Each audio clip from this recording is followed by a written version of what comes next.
ಕಾಂಗ್ರೆಸ್ನ ಎಂಎಲ್ಎ ರಾಜ ವೆಂಕಟಪ್ಪ ನಾಯಕ ಹೃದಯಾಘಾತದಿಂದ ವಿಧಿವಶರಾದಂತಹ ಹಿನ್ನೆಲೆಯಲ್ಲಿ ಸ್ವಗ್ರಾಮ ಸುರಪುರಕ್ಕೆ ಪಾರ್ಥಿವ ಶರೀರ ಆಗಮಿಸಿದೆ. ಕುಟುಂಬಸ್ಥರೆಲ್ಲರೂ ಕೂಡ ಬಹಳ ನೋವಿನಲ್ಲಿದ್ದಾರೆ. ಬೆಂಗಳೂರಿನಿಂದ ಸುರಪುರ ನಗರದವರೆಗೂ ಕೂಡ ಪಾರ್ಥಿವ ಶರೀರವನ್ನ ತರಲಾಯಿತು.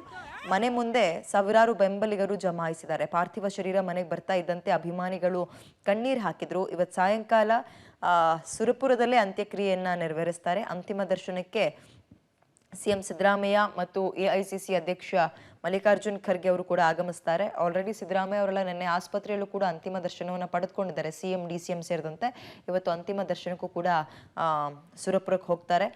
ಕೊನೆಯ ಬಾರಿಗೆ ಮಲ್ಲಿಕಾರ್ಜುನ್ ಖರ್ಗೆ ಬಗ್ಗೆ ಕೇಳಿದ್ರಂತೆ. ಎಸ್, ಇದು ಅವ್ರ ಪತ್ನಿ ಮಾತನಾಡಿರೋದು. ಕೊನೆ ಬಗ್ಗೆ ಖರ್ಗೆ ಅವ್ರ ಬಗ್ಗೆ ಮಾತನಾಡಿದ್ರಂತೆ ಕಾಂಗ್ರೆಸ್ನ ಶಾಸಕ ರಾಜ ವೆಂಕಟಪ್ಪ ಅವರು. ಬಟ್ ಬಹು ಅಂಗಾಂಗ ವೈಫಲ್ಯದಿಂದಲೂ ಕೂಡ ಬಳಲ್ತಾ ಇದ್ರು. ಹಲವು ದಿನದಿಂದ ಅವರಿಗೆ ಆರೋಗ್ಯ ಸರಿ ಇರಲಿಲ್ಲ. ಜೊತೆಗೆ ಬೆಂಗಳೂರು ಮೈಸೂರು ಆಸ್ಪತ್ರೆಗಳಲ್ಲಿ ಟ್ರೀಟ್ಮೆಂಟ್ ಅನ್ನ ಪಡೆದುಕೊಳ್ತಾ ಇದ್ರು. ಬಟ್ ಚಿಕಿತ್ಸೆ ಫಲಕಾರಿಯಾಗದೆ ಸಾವನ್ನಪ್ಪಿದ್ದಾರೆ. ಖರ್ಗೆ ಸಾಹೇಬ್ ಬಗ್ಗೆ ಕೇಳಿದ್ರು ಅಮ್ಮನ ಹತ್ರ. ಯಾಕಂದ್ರೆ ಅವರಿಂದನೇ